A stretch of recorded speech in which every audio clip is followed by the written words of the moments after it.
This is Snoot from the Snoot Group, lead attorney for Light Talk with the Lumen Brothers. The episode you are about to see or listen to is a special 7th anniversary presentation of Light Talk After Dark. After Dark means after dark, meaning if you are easily offended by anything, we strongly advise you not to listen. Consider yourself warned. And take your sensitivities and shove them in a sack. Light Talk. Lumen Brothers. Light Talk. Light Talk. Light Talk. Lumen Brothers.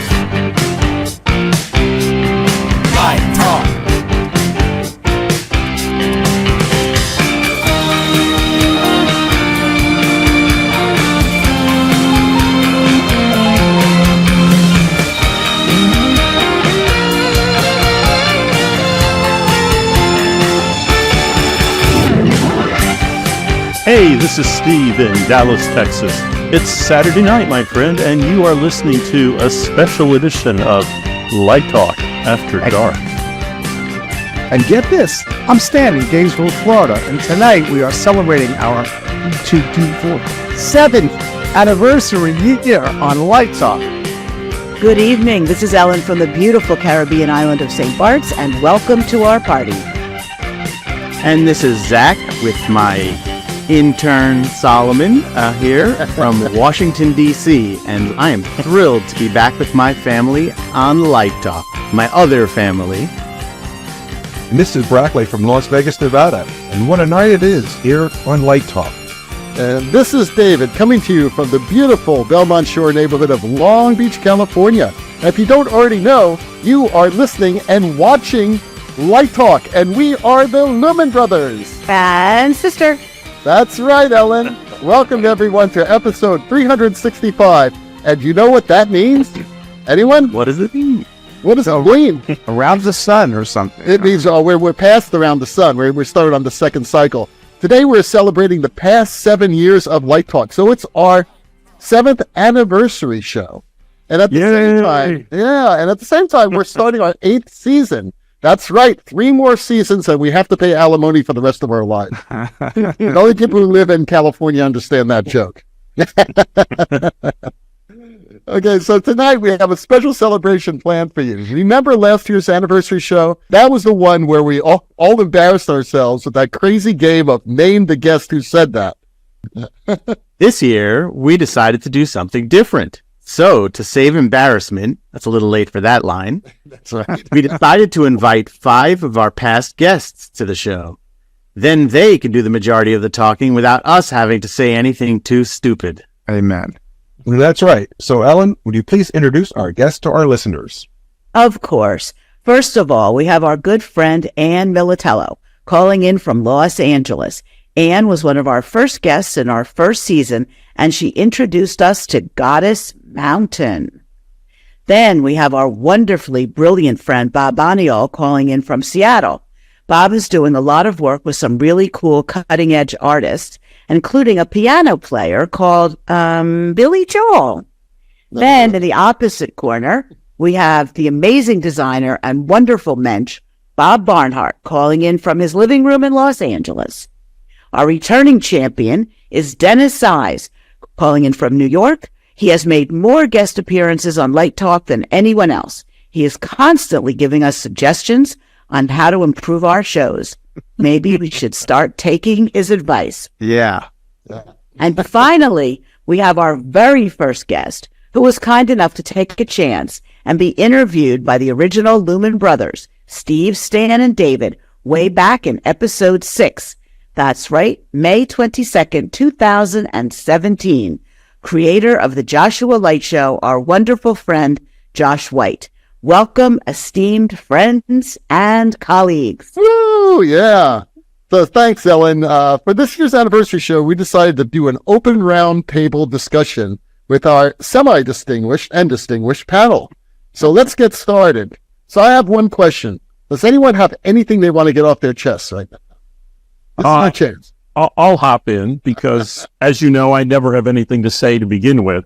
That's right. But I have no idea why I'm part of this incredible panel. I mean, I'm stunned. All I can figure is that you wanted to have 5 people, and you had the 4 wonderful people, Ann, Bob, and Josh, and said, hey, all the other people turned us down. Maybe Dennis will come on. He never does anything. You fit the costume, Dennis. That was the reason. Oh, is that it? Okay. Yeah. You know, I don't understand why Dennis isn't wearing the smoking jacket.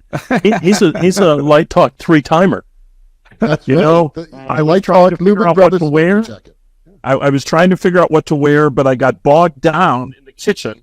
I was trying to make a casserole of nonsense, and I couldn't figure out how to make one. So instead, I decided we should have a cake. Oh, shoot. Get the Get it out! Oh, We have a 7th anniversary cake, and everybody who's in New York can come, and we'll have cake tonight in Port Washington. oh, that's beautiful. Will you bring it to I think you should freeze it and bring it to LDI, and we'll have it at the live Lake Talk. You know? Yeah, that's it. No, cut it then. Cut the What's in that cake? Can you describe that cake so I can just file. curiously eat it? It's just simple vanilla cake and a wonderful vanilla icing, and it's one of my son's favorites. So I figure after the event, we'll have cake tonight to celebrate. Simple as best. And like again, Jeff said. very nice. Congratulations, guys and girls. This Thanks. it's an incredible thing you've been doing for 7 years, and you're all to be congratulated. You know, I've been on this call now for over 25 minutes. I'm not complaining. It's been a lot of fun. But when there's a light that where somebody is focused or it's gone awry and it's out of control, I refer to it as loose lumens. And I think maybe it's time to rename your show. Loose lumens. Loose lumens. I think a lot of people call us that, to tell you the truth. Behind our back, they say that. Right. Well, probably other things as well. That's right. That's true, too. I was worried about that for a second. I was wondering where he was going with that, because it was almost like, and then disaster strikes, and well, I think of your show. He's very funny, that Bob Barnhart. He's very funny. I just thought Bob was getting ready to say, I've got a show to go to. I'm over. Yeah. There's so many other possibilities you could pursue. I mean, you could do freaky foot candles. You know, I was hoping Psychotic photons, you know. I was hoping he was going to offer to come back to St. Bart's and fix my lousy office lighting. There's only one problem. We have trademarked Light Talk with the Lumen Brothers. So. Oh, Wow. Well, in order to get back to the question in question, pet peeves or whatever. So Off your chest, yeah. just my latest thing is people who are designing shows with many balconies need to go to those balconies before the show opens. That's one. 2, I've had this beef for a long time. Like the drummer, please.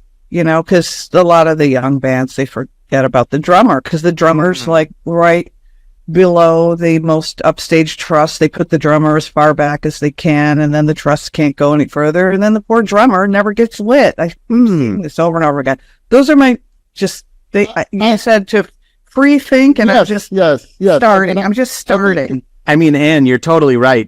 I can't tell you, and I won't name names, but they've all been on this show, I'm sure. How many shows I've worked on, especially in New York, where the lighting designer focuses from the New York Times critic's seat, and that's it. But just go to the balcony wise before it opens. You know, it's a good point, because a lot of students just sit in behind the production table the entire week. And I said, get up, go over there, take a headset, go up there. You know, you gotta look at everything. And this is a common issue with lighting designers. I don't know why. And if they're in a 3/4 thrust arena, they never go to the other side.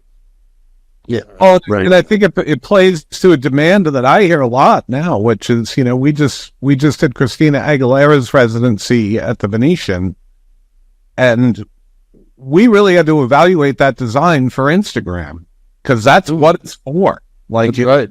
anyways, that encumbered us or it entailed us to, or obliged us to sit all over the theater and look through our phones. And because I've always been camera obsessive and I've always kind of been interested in this intersection of cinema and theater, I tend to think cinematically or from a camera perspective. To the extent that recently I was working on a project with a client and, we provided a bunch of renderings and they said, well, when are we going to get the real renderings? I said, these are the real renderings. And but we were expecting, and they were expecting the New York Critics seat, right? They wanted the, and I got that. I'm like, oh, you want to be able to, from scene to scene to scene, just go 1, 2, 3, 4, 5 and see picture. I'm camera blocking in the renderings. I'm like, oh, it'll look great from over here. And this moment will be incredible from the front row, and I tend to think that way. And I often thought it was because I came from being an operator and a programmer and then a designer. So a lot of the time I was tucked up in some box or like I could see the floor, right? And I was always like, for instance, with gobo focusing, when I was a programmer, I was thinking about, okay, am I doing the right thing with the talent? Okay, am I making a beautiful composition on the floor? And that was because I would often be up in a crow's nest or somewhere. So I can't conceive of locking myself in the 10th row or the 15th row center, and then that's my only perspective. Hey, Bob, let me ask you, with all the renderings that your clients ask you to do they pay you for all the renderings, or are they expecting this? Because this is something that we talk about a lot in school, is these renderings, and how important are they? And are we going to go broke doing renderings and giving the store away before you get the job? So can you talk about that? Yeah, I mean, it used to be no. We do now. And I think what we do is, this is about onboarding and educating clients as far as I can tell. And that's about saying, okay, at the beginning of the thing, you sit them down and say, okay, this is going to proceed through 6 phases. We're going to start in concept design, where by the end of concept design, we're going to be agreed on the concepts for the whole show and scene to scene. And that concept design is going to entail a key art render for each scene. And there'll be a process where we'll go through 3 revisions to get to what we're going to do. Right. And then we scope that out and we charge that. And that's, certainly become the case in us working on concert and broadcast stuff. And it's definitely the case if you're working with a client like a cruise line or Disney.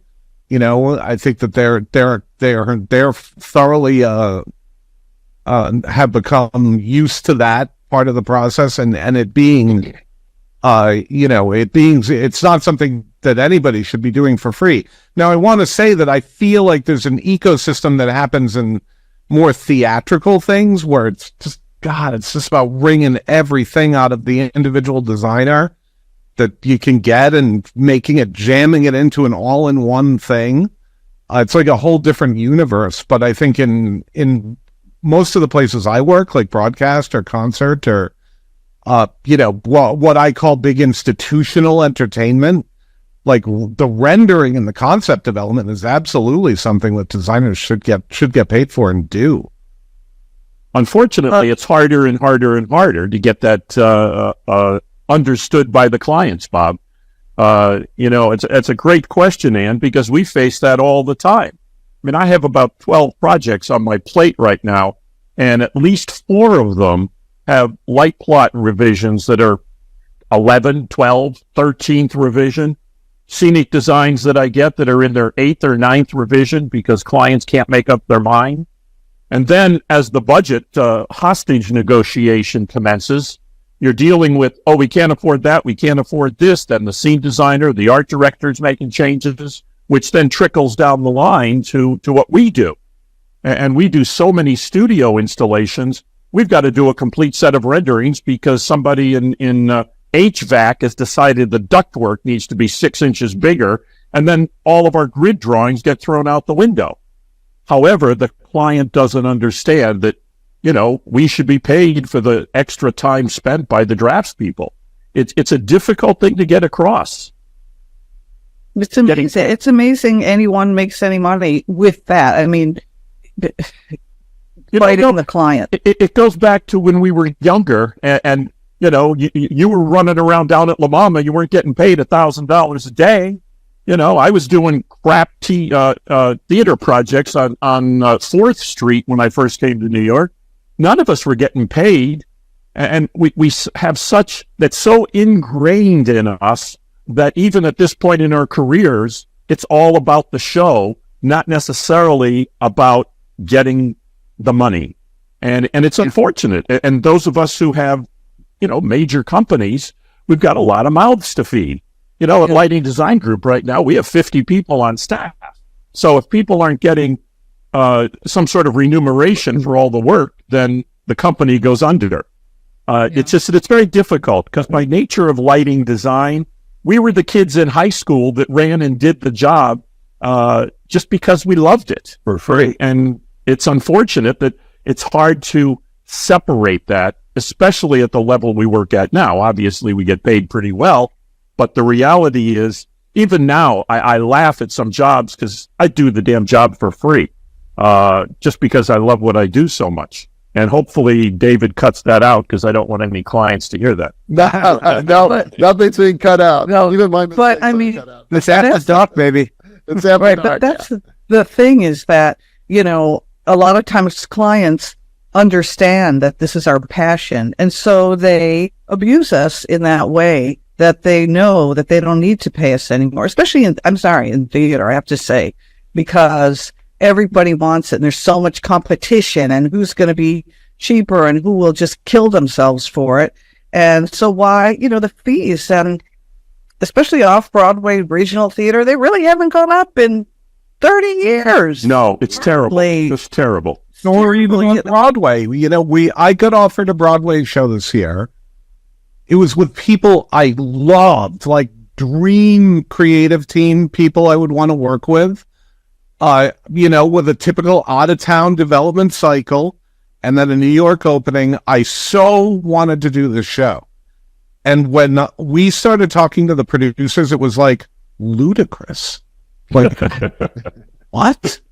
Do you realize that we're going to put in like 20 weeks of hardcore work to build all the content for this and because this was a video design?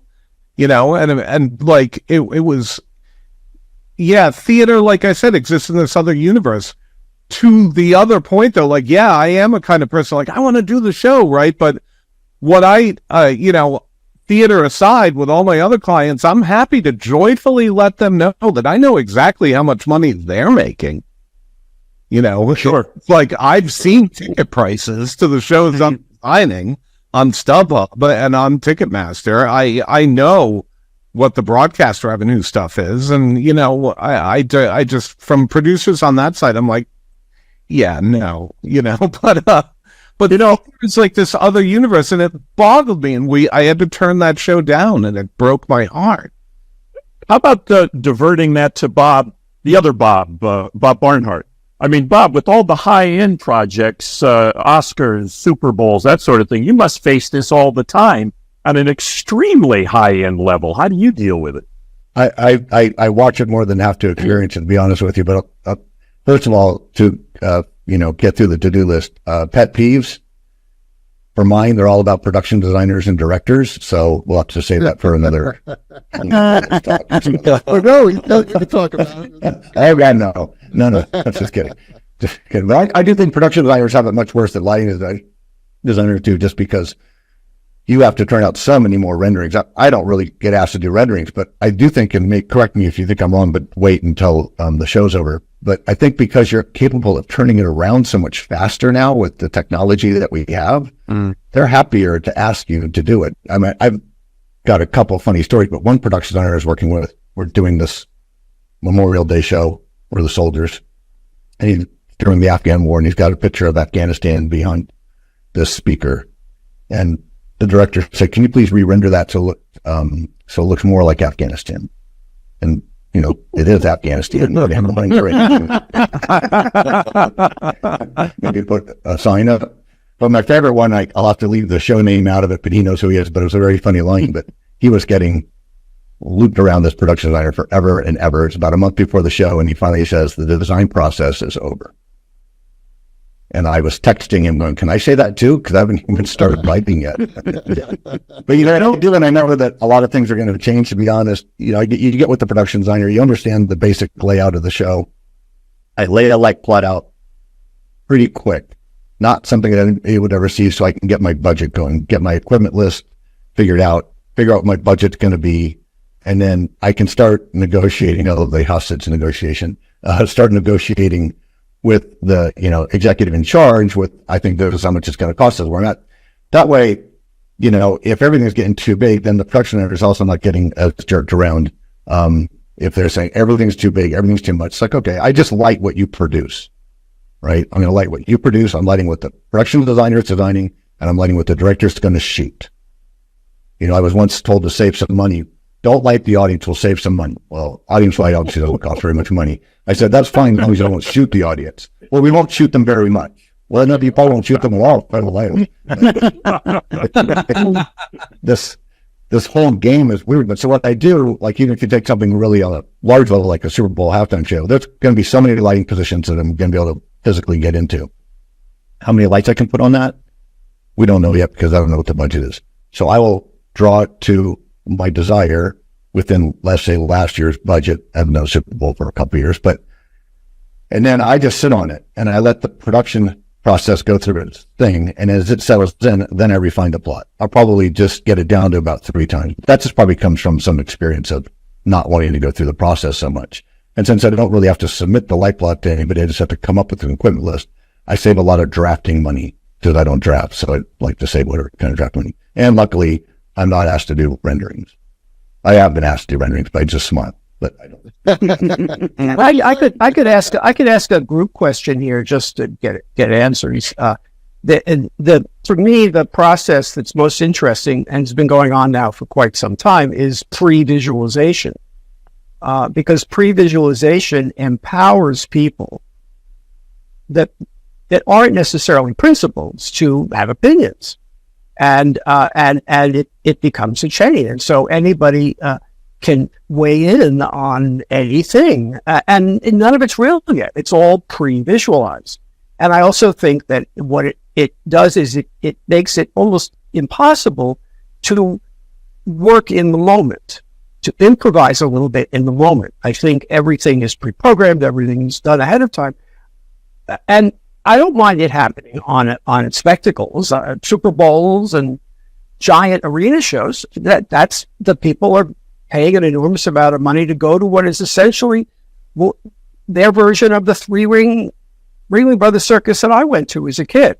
But it filters down, and that's the part that I find is annoying. Somebody's making a music video and they have no real budget, but they still want to see it pre-visualized, storyboarded. They want to see what this is going to look like and what that's going to look like. And I find that's the part to be wary of. And that's something maybe to pass on to your students is, just because you're doing a show in a club does not mean you have to do it in the style of an arena band. Does not mean you have to have smoke or explosions. Does not mean that the lights have to move all the time. It's a band on a stage. They don't have to be constantly obligated to move. That's a trope from a much larger spectacle where people are so far away.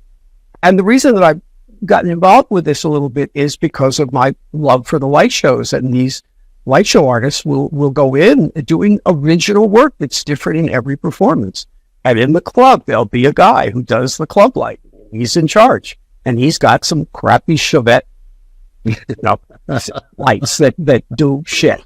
They're good now, though. They're good. They are good now. Okay, they have gotten better. They've gotten better. Good.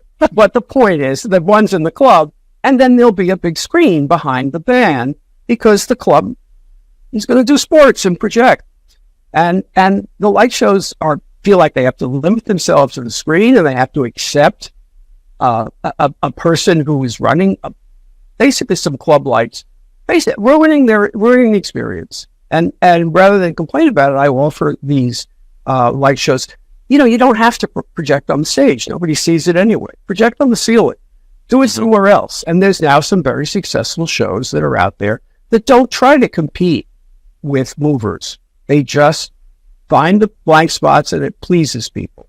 the point I'm making is that there's a that what is considered the right way to do it at the very top end, that is very expensive because of what's being done, keeps filtering down to off-Broadway theaters.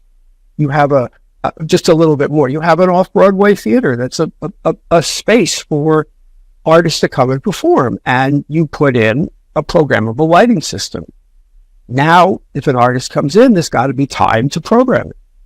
You have to have stuff that you can program. It's just an endless chain, and I'm not saying anything stops. I'm not against progress. I'm just saying that the boundaries are slipping, and that's something I've observed. I'm not angry about anything. I'm just, if there's any way you can pass on the validity of what you're doing, what we used to do with a pencil and a piece of paper.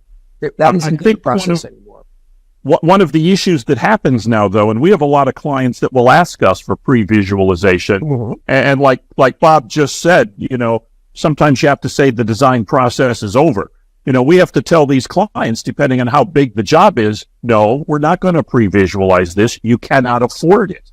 The pre-visualization process takes a lot of time, and it's very expensive because it's labor intensive. And then that further complicates the issue with clients who want to say, oh, let's make a change here. Okay, second rendition. Oh, well, let's change it to this. Okay, third, and it just perpetuates the problem. That being said, however, I think it's probably where the future, well, not probably, it's definitely where the future is going. And it's where students today should seek the future work, because with the way things cost, everything's going to want to be pre-visualized. Yeah, but here's my little, I got two ways to look at this. One is for the big commercial acts, you got to do it. But most of entertainment is not the big commercial acts. It's, for every big show at the, Dodger Stadium or at the, big convention center in LA, that's a Christina Aguilera or Taylor Swift, etc. On any given night, there's 40 other shows, in clubs, etc. There's, the smaller theaters, there's plays, there's entertainment every night of the week, and not all of it's the big stuff. And what I think is really important is and Josh, this goes back to what you started doing with the liquid light shows, where you guys were improvising and following the music and feeling it and being involved in it. So I think in the moment, that was in the moment, and that's what I miss. It's just being able to do something in the moment. Well, that's what I think. If you master your console now, because now it's MA, or whatever, and if you as a designer, what that meant. Yeah. Okay, I got it. Okay. If you master that console, you can conduct it. Because most of these smaller bands, their LD, their lighting designer, is their lighting director, and it is on the road and operating it every night. And you can play around, and there's such joy and beauty and an emotional attachment to that. It's like, I remember, because I am that old, but not as old to like the Carpenters. Okay, I apologize. when computer lighting boards started becoming norm in theater, and I was working off Broadway, and I was doing a play, A Lie of the Mind with Sam Shepard, and it was a big, it was kind of somewhere in between off Broadway and Broadway, some special big production of it. And I had used a computer board, and I had been working with Sam Shepard since I was 19 years old. And I was always controlling the lights on a preset. That's how we did it. And finally I had introduced computer, and he said, "What? You're not going to operate? You're not going to be, what? Somebody's going to press a button and the lights are just going to go, and you're not going to follow the rhythm of the actors every night?" Because I was always part of the acting company to really kind of channel how they were performing every night, and the rhythm, and and maybe it's a little spookier tonight, maybe it's a little buoyant tonight, and I could change that and mix that. And that was really the beauty of that, and what we did with music back then too. and the fact that it had to go in a box under somebody else's hand, and it had to be, was a shock to a lot of theater artists at that time. And so, I just think that there's some kind of medium of getting us back to feeling what's on stage, because, with people that, the bigger acts, they have the pressure of, the promoters and the producers to perform exactly the same every night. So everything's got to be that way. But for all of the amazing other stuff that's going on there, where people could be free on stage, the lighting has to be free with it. Anyway, I totally agree, Anne, because we were talking about this a few weeks ago about the organic nature of the design process, especially in lighting. And we were talking about musicians moving into lighting and things like that, because, it's sort of like a jam session, organic and just lighting for the moment. And it seems to me, and I just want to get an idea from the panel here, but it seems to me like you're either on one side or the other. You either pre-plan everything out, or you go ahead and you just have a palette, and then you organically improvise with the lighting and discover new atmospheres and new transitions, new cues as the process goes along. How do you, and we know how you work. I mean, that's what I always say to producers who try and cut the schedule down to a ridiculous amount. Last year I did a PBS 50th anniversary of Broadway, hour and a half show, and they did 24 production numbers, and they gave me 1 8-hour day to build all 24 production numbers.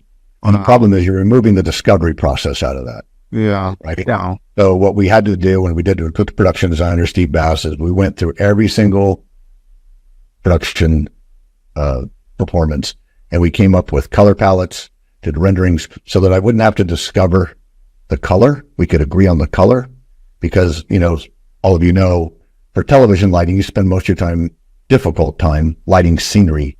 So it's interesting. Lighting the people, once you have your formula in there, it's not that hard, right? But you're trying to figure out how to light scenery.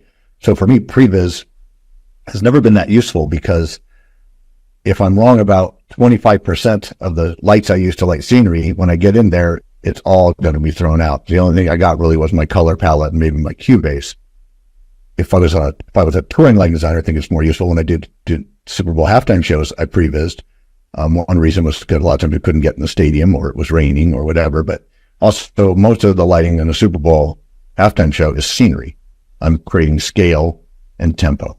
What I was always taught, to Josh's point, it should never be about lighting. You shouldn't really even notice the lighting. The lighting should be helping to tell the story.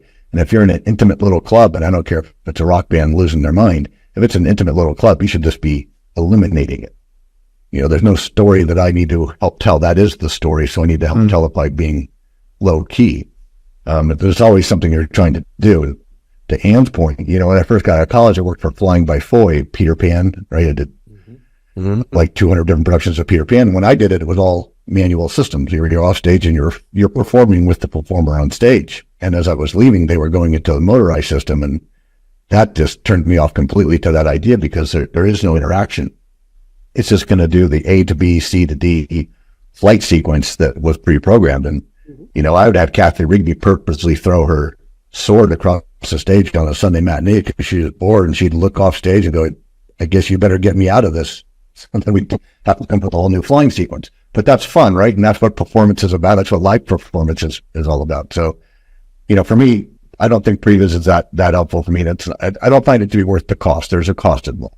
Also, back to Dennis's point, when I do rarely previs, I never show it to the clients, because I don't think previs shows what the light will actually look like. Everything's the same intensity.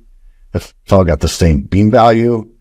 I'll know what it's going to look like, but I can't explain it to them. Then I'm going to get notes based on a previs. I've got enough notes. I don't need any notes based on previs. So that's just my take on it. I find it's a little bit process driven. I do a fair amount of pop shows that are previs within an inch of their life and fully time coded, and that's the nature of that. They want a precision. They want everything to happen exactly the same every night. Yep.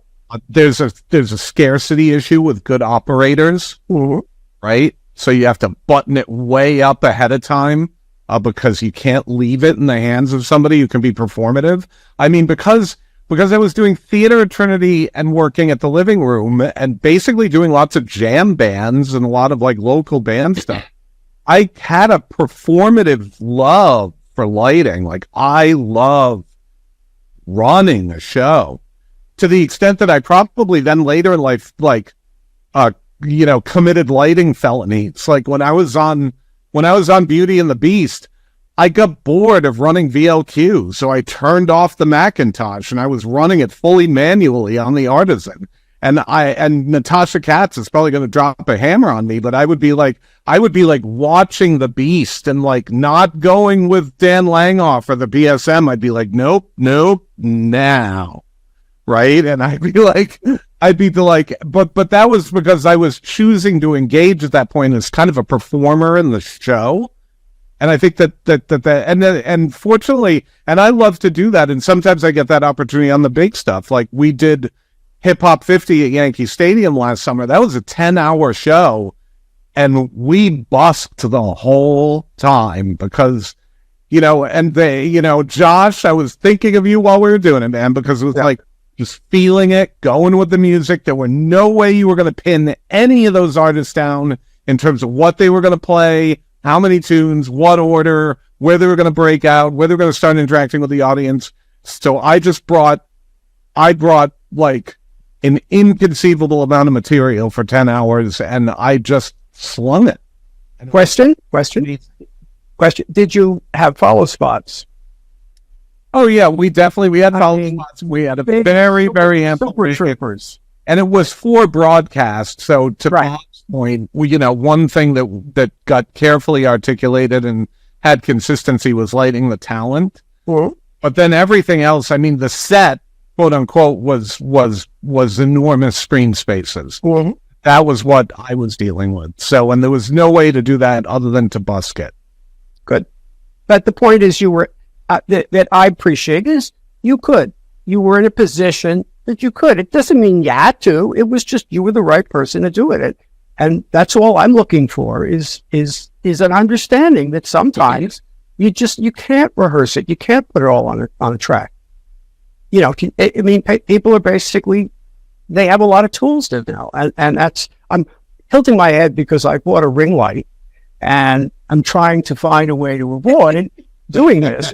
I've always made my own ring lights. This is my first professional ring light. So I just wanted to know why I'm Mr. Magoo here. But again, it's anything that can be in the process in which there's a hand. It could be even a perceived hand. It could be exactly what you're talking about. You just turned it off and we're talking about nanoseconds here, but it made all the difference. That's basically what we did. We were using familiar tools. We rehearsed. But when it came time to put it all together, there was just a little thing. And that changed with the technology. And I'm not going to bore you with the past, but when the Joshua Light Show first performed in New York, the Anderson Theater only had 50 amps of AC, which we split. We split with Bill Hanley's audio system. He got 25 amps, and we got 25 amps to run our fans. And all the projectors were wired to run. They ran on DC, which I had to run with a piano board, giant coffin of a thing, where they could only mount with my back to the screen, and I did it. And when we got to the Fillmore across the street, there was more AC, so we put in auto transformer boards because that's what we could build, and we had. About a year into our run there, Skirpan produced their first just electronic board, no programming, nothing, just 6 things. Every time I changed the method of control, it got better. Until finally, I'm able to run the show like this, and the show just kept getting better because I no longer had to physicalize it. And I'm sure we would have gone into programming as well. I just got out before that. But I love the fact that the stuff I was controlling was all being done by human beings. It was all choice. And the bands were the same way. You didn't know if the Dead were going to play for 2 hours or 4 hours. You didn't know. There was no way. Josh also isn't telling you that when he started this, they didn't have any way of communicating with each other, so they had to invent an intercom system. Right. I purposely didn't go down any of these roads because these stadium and we knew that a band was going to go to Madison Square Garden, do one show on a revolving stage using the house's PA system. Imagine that, which is only used for sports, and on a revolving stage. They were going to do that and say, get $75,000. You just couldn't. It wasn't about the band and what they wanted to do. It was about the managers and the money and, and overcoming the physical labor problems, which we don't have now. We just pay. But in those days, everybody was out to rob you. And I watched it. I watched people get smart. I watched people get, I watched the first of the moving lights. They were wonderful. And I'm looking forward to the day, for those of you who are in Las Vegas, I'm looking forward to the day when a new generation of artists come along who can come up with ideas that you can actually execute inside the sphere, which I'm surprised hasn't come up yet, because it's an impossible space. You spend all the money in the world on a space. It's a big round billboard on the outside, no problem with that. But what do you do inside? And I consulted on that building for 3 years. Yep. Yes, exactly. And that's everything you just said. Yeah, and I think I'm hoping that they will. My big concern about a place like that was, how are they going to light you to? Because the very statement that every show has of lighting trusses and everything is exactly the opposite of what they need there. They came out with something pretty good. I don't know the details on it, but it actually worked because you didn't need the lights to do a light show. You needed the lights to. No, I think Alan and Felix Peralta kind of killed that, actually. It looked terrific. Isn't that wonderful? And I was so surprised because I thought, no, they're going to drop a rig in there. Well, yeah, I mean, you have 500 hanging points. But where? Hats off to Willie Williams and his team, Willie was on the show, and we, about, I don't know, a couple months ago, we talked about this. And just coming up with the towers, he was telling us how he came up with all the towers and all that. It was really quite fascinating. He did it. I mean, the whole production was, I thought, fabulous. And those towers, I looked at. I mean, I haven't gone yet, but I looked. And it's too late now. But I looked at them. There was endless Instagram. I looked at YouTube. I looked at everything, and those things were not technically that complicated. They just worked. It just worked. Right, but that show is really about the video. It's not really about the lighting. Yes, but the draw. The marquee was U2 coming back to do a 25-year-old album, and people were coming to see U2. They didn't know what to expect, and they got illumination on them without ruining the concept of the building. And but the iMag is so incredible that it seems like they're singing right to you. I mean, it's just an incredible, intimate experience in spite of the size of that huge dome inside. They really solved the issues. I think it remains to be seen what anybody else does in there. Yes. And also they spent a lot of money.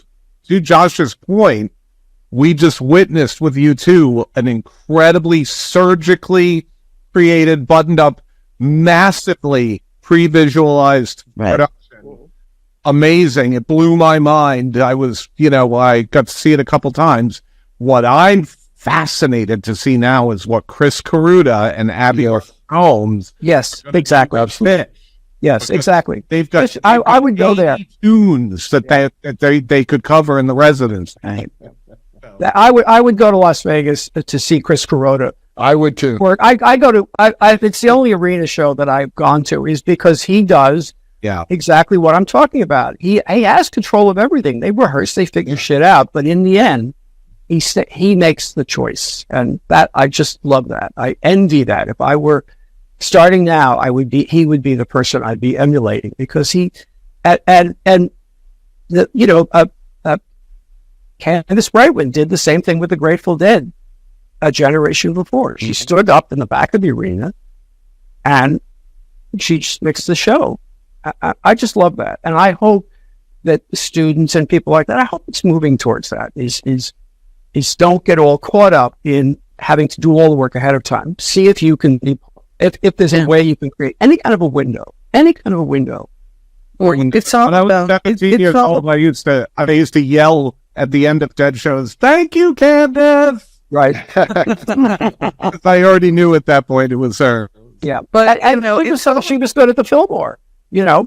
Working the auto transformers. This skinny person, but man, she just, and those things are heavy and hard to lift. Yeah. But I mean, it's all about being in command of your controls, understanding technically your controls. And with consoles, I've been trying to struggle through learning the MA3, which, because I'm at, new MA2 somewhat. And now it's like, what? I'm shaking my head again. Phasers instead of this or this, whatever. And I'll get it, if I just spend some more time on it. But if you don't exactly know what you're doing, then you're so limited. The knowledge is freedom on these things. And, I've learned that the hard way with the newer technologies.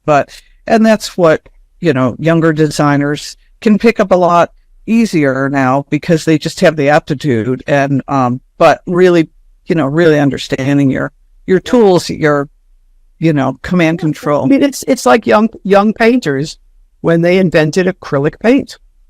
Before that, it was oil, and oil paint is a whole other science.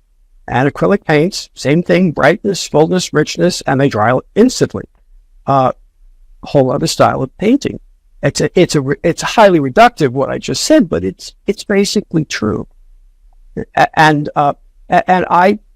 one of the reasons why I've stuck with this group, just again for my personal pleasure, is because I've accepted that video projection has gotten good and accessible. It's a great tool. And if you're going to do a mix and you're a VJ, which apparently I'm the grandfather of all VJs, right? Right. This just, and you've got a V8 or a V12 or whatever it is, it's all available, it's all reasonable. But somewhere as you go from one effect to another, wouldn't it be really nice to have a lever? It just gets you from one to another instead of mousing over, clicking, and it goes in a preset that you've had to preset it. Yes, of course you can do it, but do you have to? Can you? Is there some place you can put your hand on it? And I would love to be anywhere where I can just look at a giant LED screen and be able to make something happen on it that is the reflection of my heartbeat, my hand, understanding the tools. I'm seeing more, and so I'm very encouraged. There's some amazing tactile interfaces, in particular, that you can use with programs like Resolume, which was how I did Yankee Stadium. And there's this passionate community, Josh, of like hardware nerds who are like, there's this one group of nerds who make this thing called the MIDI Fighter. They make this whole series of them. And they're basically the most amazing knobs you've ever seen. They're just, you can click on the knob, you can turn the right, or like and I love that. Like I can't point and click.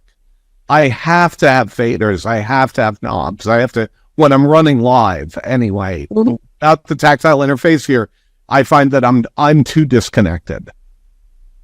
Okay, that's fair. That's fair enough. And I think I talk about how great it would be to have the kind of a visualization that I think in that Tom Cruise movie about the one where he's being chased. Minority Report. Yes, that first he's the cop and he's got this virtual screen and he's moving stuff around on it. And I'm sure it's not far away, but that's for me.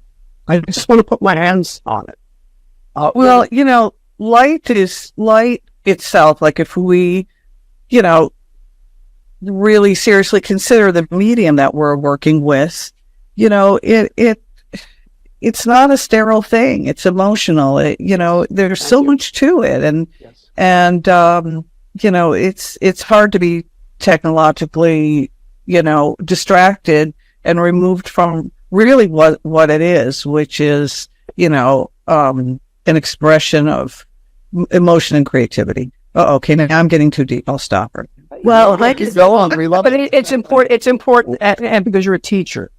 That's why. I'm still a lighting designer. Like I was never, teaching just fell into my lap, but I still, always have been practicing, and I work with light every day, but, and I try to impart this kind of stuff to people, of what we've learned and what we all experience working with it. But, we have to stay focused on, how much power it has. Yes, well, it's only 50% of an experience. The sound and light, 50-50. You can have one and not the other. Light by itself doesn't work so well, even though one of my models, Thomas Wilfred, would never have sound with his sculptures, but that was Thomas Wilfred, But it's, and one of the secrets we learned, I'm sharing this with you, please don't tell anybody. When you're performing or using a word like busk, which is a word I dare not use professionally because it's considered tacky, but I love it. I love the word busk. It is exactly what I believe in, but we just keep the secret among you that light travels faster than sound. So if the sound does something and you react to it, it looks like it's going in sync, but it's not. But you're faster. Right.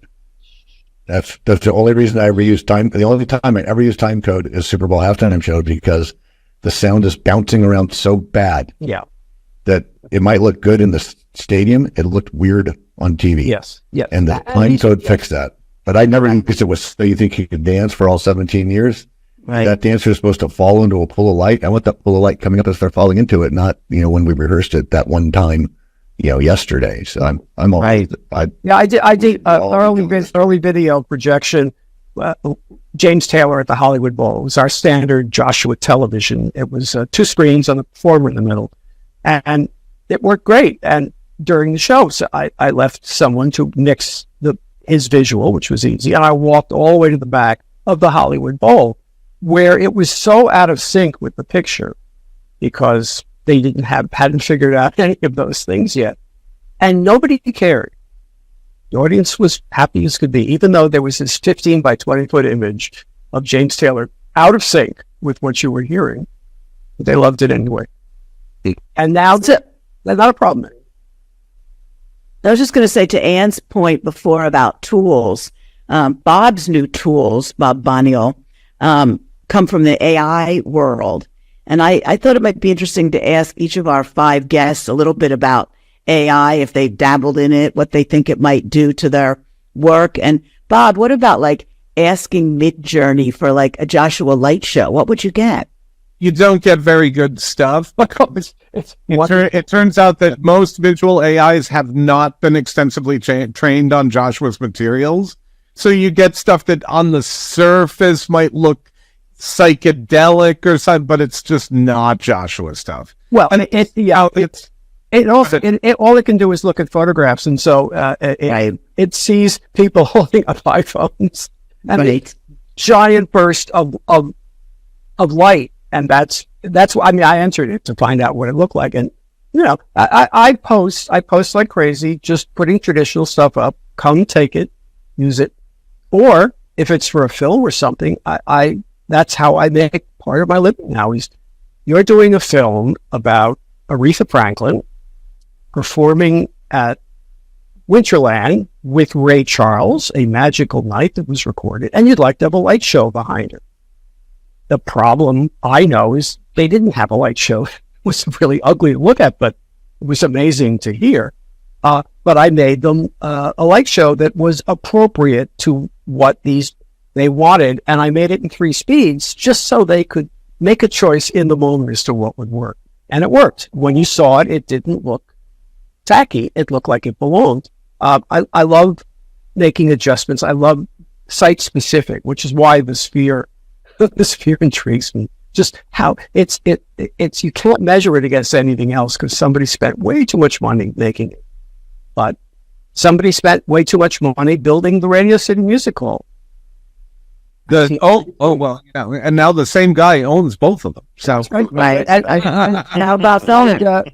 And General Sarnoff spent way too much money building Studio 8H, in the middle of a giant building in Rockefeller Center, just so that it could have a giant studio and they could do Bob Hope radio shows in front of a much bigger audience. Okay? 1930s. But the people listening had no idea. They didn't know. They couldn't tell that Bob Hope was 10 people or 1,000 people. So they invented the NBC Symphony Orchestra, which was led by Arturo Toscanini, who looks like Arturo Toscanini. And all the photographs were of him conducting. And now, when the symphony played on Sunday night, people could imagine him doing it in this great space. And that's the greatness of a similar thing to the Sphere. It happens, you know. And then there was nothing, they couldn't find anything else in Studio 8H except election shows. But then in 1975, Saturday Night Live came on, live from Studio 8H. Now everybody knew what it was again. I'm always saying this because I hope that can happen with a place like the Sphere, except that, of course, by the time it does, the technology may be so old that it doesn't work very well. That could happen as well. We all know how the technology keeps changing.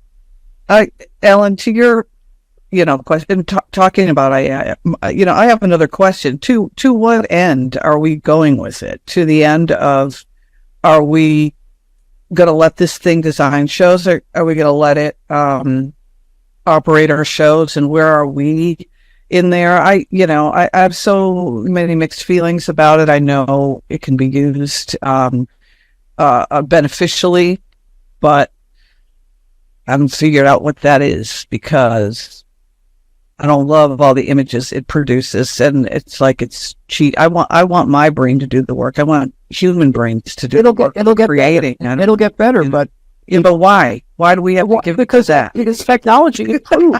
But it's a tool. It's not a replacement, right? Tool. And I don't know. I think it might be a replacement later. Yeah, I think, I kind of hear what Anne's saying, because how soon is it going to be before a director says, I really don't need a lighting designer. I can just do everything, by talking into this young board by EPC, and it's done.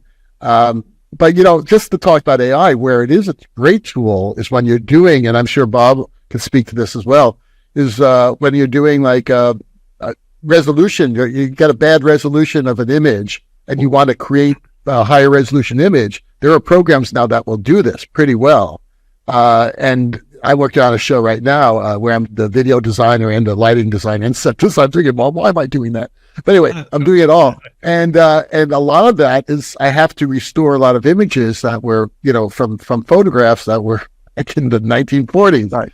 So that type of work is wonderful. And just this show, there are sometimes we get an audio track from someone that sounds horrible. And I run it through an Adobe AI filter and it comes out pretty damn good. So, this is where AI does help. I want to offer one thing. Can I offer one thing? Yeah, so I like to read David Brooks. He's a guy who writes for the New York Times, and he collects wisdom. And he wrote this piece about AI, and I thought it was sort of insightful. It's sort of, to Anne's question maybe, it's a flip. In other words, as opposed to us looking at the AI and what it can do, what he was sort of proposing was that it's going to cause us as humans to change the way we behave, in that it's more about the prompt that it creates from. So it's not what it does, it's sort of what prompt do you give it? So it's the questions that we pose. So it's like a flip on the way that we would normally think and how this tool is going to interact. We're the ones that will change, in a sense, by asking different questions and coming up. The guy who won that award for that piece of artwork, right? He spent like 40 weeks constantly refining the prompts till he got the image that he felt was finished. So it's just an interesting way of thinking about the creative process that we might have with that kind of technology. And I think there's a utilitarian use, like you said, David. One of the things we did on Billy was to reimagine, for instance, We Didn't Start the Fire, which is, of course, an amazing list of, incredible historical events and people, some of which suffered from an extraordinary scarcity of available assets. So you had to so you were dealing with stuff that was very low resolution or not a great quality, and suddenly we were able to make stunning, amazing quality versions of that media, which was appropriately licensed. and which we were working with permission. And then another way that we were able to use it really effectively with Billy was, when I say we, and I should extract me from this conversation because that was Steve Cohen and the Billy people, when they did the video for Turn the Lights Back On, which is the first new song he's released in 17 years, they did a great series of vignettes where they had younger Billy, like the youngest Billy that we've seen singing the song, then I'm kind of in the middle Billy, and then the present day Billy. And it was mind blowing how well it worked. And it was an amazing tool.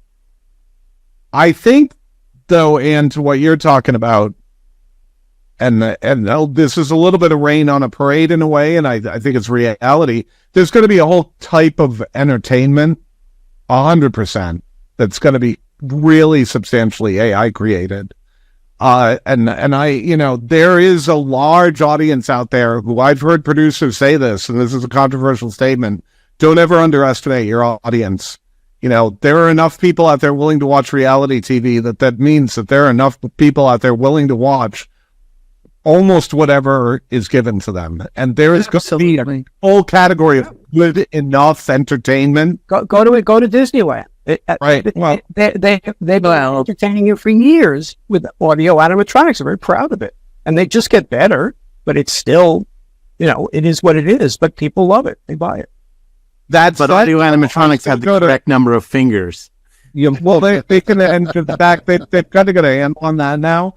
But that said, Anne, I think that as a human being, I crave human art, right? And I love so much of what I see coming out of AI, but it still doesn't prevent me from going to museums and jazz clubs and EDM events and talk about a hybrid there, which is so infused with technology and certain pre-programmed elements, but is ultimately performative, right? In that it's made in the moment much of the time. So I think there's going to be a whole category of entertainment where you're going to see automation coming into it heavily, with AI. But then I think there's still going to be human crafted entertainment. And I think there's even going to be a premium level of that where they're going to say, this production was entirely artisanally made, right? Like restaurants. If you will. Yeah, exactly, Josh. And then I think, AI hasn't replaced a person with me at all. In fact, we've hired more people since we've started deploying AI. But like Ellen spoke about, and there's been a couple of other inferences to it, we spend a lot of time crafting, prompting, AI, in the same way that my programmer has become a collaborator over the years, a lot of the time in the sense that I'll express an idea to them and they realize it. And even in opera, there is the role of the realizer, right? AI is like another realizer in my bag, and it's really useful conceptually at early stages, and it's definitely contributing to some of our content. And I'm absolutely predicting that within the next year, we will see a lighting console that has promptable functions 100%. The question then becomes, it's all about economics. What's cheaper? It's like, will we as humans be priced out? And will we have a future in 20 years? Yes and no. That's the question. Yes, we will be priced out, and no, we won't have a future. That's the way it's going, unfortunately. That's why excuse me. That's why it scares me. Yeah. That's scary, but it's interesting. I have no idea what the young Dennis Sizes and the young Bob Barnharts and the young Ann Militellos are going to be doing 5, 6, 7, 8, 9, 10 years from now when they get out of college. More and more as the technology improves, the clients and the people and the money changers and the bookkeepers are all finding ways to eliminate the cost of what we do. And as Bob Boniol just said, there will be the need for the artisanal work, but that's what's going to reduce it, because the other 50% of the people, the mechanics, the guy on the assembly line that puts the handle on the doorknob as the car goes down, all those guys are going to be gone. The board operators, the simple people that we use to work with are going to be gone, unfortunately. And where are we all going to go? Where are they all going to get used to creative destruction? Jeannie Rosenthal would choreograph a dozen operators on an auto transformer board to run her shows. And now it's one, right? And there used to be 500,000 people on Earth who made lace. And now there's maybe several hundred who make it because they're passionate about it. I mean, I'm not aware of any technological advance that's ever been stopped because it threatens a sort of a human vocation. And so, and I do find it frightening. I'm frightened too. Like, in a way, I'm glad that I'm kind of on the exit ramp of my career in a way. It's, but wait, I want to be the voice done and see what happens. Wait, right? but when all those people were making wait, lace, wait. there were no AI jobs or computer programmer jobs. So people mutate. Wait, I want to be the voice of optimism here for a moment. So at the turn of the century, 80% of jobs were linked to agriculture in this country. Okay, that is no longer the case. That's flipped. And I certainly remember a time when the commercial theater was like, whoa, moving lights, that's going to put everybody out of business. There won't be any electricians. It's going to reduce the workforce. And guess what? That didn't happen. The opposite happened. The industry exploded. There's more people working. The people who didn't get on with that change, maybe they lost their careers, but the business is bigger than it ever was. So I'm optimistic. It's a tool. It's going to change us. It is going to disrupt the world, but I don't think we should be fatalistic about it. I think it's a question of accessibility. I think that's where I find a lot of joy in it. I mean, the tools make the ability to make amazing things accessible to many more people. So what my hope is, and what I think may happen, is we're going to see a new age of the auteur. We're going to see an age of empowered designers. We're going to see an age of whole designers who can think at many different levels and do big integrated works because they now have powerful tools that allow them to do much more. So I think that maybe we'll see a radical change in collaboration and the distributed nature of making creative things, but I think maybe there's going to be a lot more people making creative things because they are empowered to do it now by the technology. But it might not all be good. It might not all be good, like the food analogy. So we improved agriculture, we reduced the amount of labor to make agriculture, and now we got a lot of bad food that's hurting us. So back to the artisanal restaurant, right? So there will be negatives from it too, but ultimately, yeah. So that's interesting too. But then again, the economics comes in because to learn and to have that technology will cost money and education and tools that, how much of the world lives in poverty, or, look at the cost of tuition in colleges, etc. So how does that separate people? I don't know. It's interesting. Just questions that keep coming up in my head that I want to be optimistic about. I'm trying to find ways. So I think everybody's concerns are legitimate. I will tell you that when I was Zach's son's age, I was really into computers, as I still am to this day. And I absolutely can remember both sides of my parents' grandparents saying to me, everybody will be out of work in 20 years because we can happen. Nobody's going to work anymore. Computers are going to run the world. You're not going to do anything. So although I think there is concern for AI, I do think we will adjust to it. I think it's almost impossible for technology to put us into a Great Depression because we won't be able to afford the technology. If there's no jobs, you can't afford the technology. So, I kind of look at it in that weird little way, but I'm kind of along with what Stan was saying about the prompts. I was playing around with that with the Chat PT, and I said, write a book on television lighting design in Rodney Dangerfield's voice. And it came all these great, they were basically bullet points. It by no means was a book, but great bullet points using, dynamic range, things that you would find words that fit in the television lighting, and then it would do it in Rodney Dangerfield's voice. So it was kind of funny to me, but it was about the prompt, right? It's about it's all about the prompt. Human put into it to make it creative. The same thing with computer light boards. Back to, Anne's earlier talk about what do you mean you're moving to a computer light board? You can actually still run a computer light board manually if you want. I wanted to say something about that earlier. I couldn't squeeze this in, but to Josh's point about hands-on and the improv or busking, whatever you want to, I tell students all the time, you don't have to enter a time. You can enter MAN and you can use your hand and you can pay attention to the scene and feel it, right? And they are just, this is a challenge. They are just resistant to that. Like, no, I have to put a number in there. No, you don't. You can get the operator to, here's my intention, and it's a manual count. Do it as you feel it. And they are just resistant to that. I was doing a show with a very well-known music performer, and I just got it down to 50% of who it could be. Creative manager came up to me and said, "What kind of lights do you use on the show?" I have pretty simple light plots. I don't like a Fiesta platter of equipment. I have about 600 of these and about 150 of those. Do they have microphones built into them? Excuse me? Do they have microphones built in them? They don't have microphones built into them. Then how are the lights going to possibly follow the music? How are they going to know when to change colors? Oh, wow. We're going to pull this off. We're going to figure it out. We'll do it on our own. So no, every club I go to, the lights have microphones in it, and it changes with the music. That's what you're going to have to get. That means that we could have funny lights, right?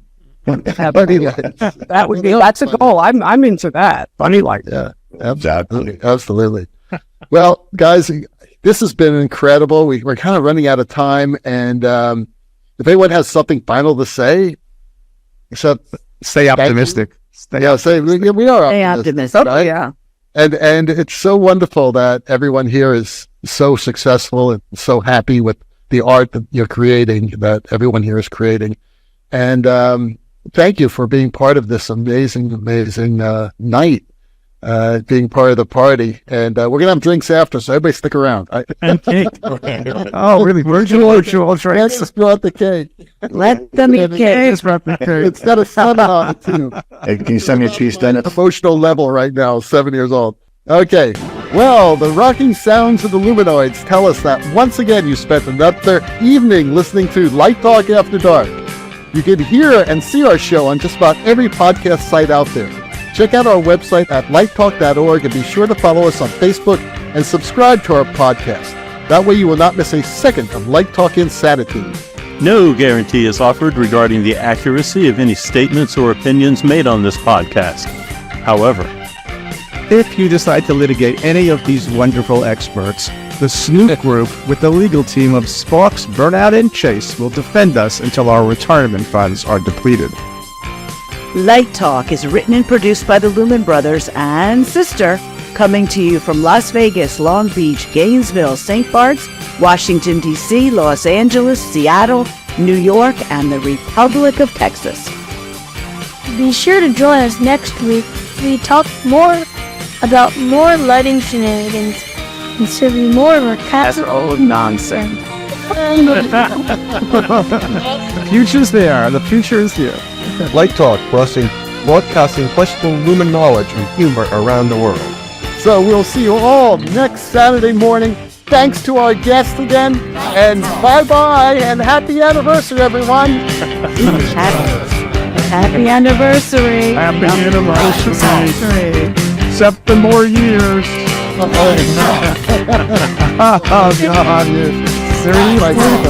I think the torch has been passed.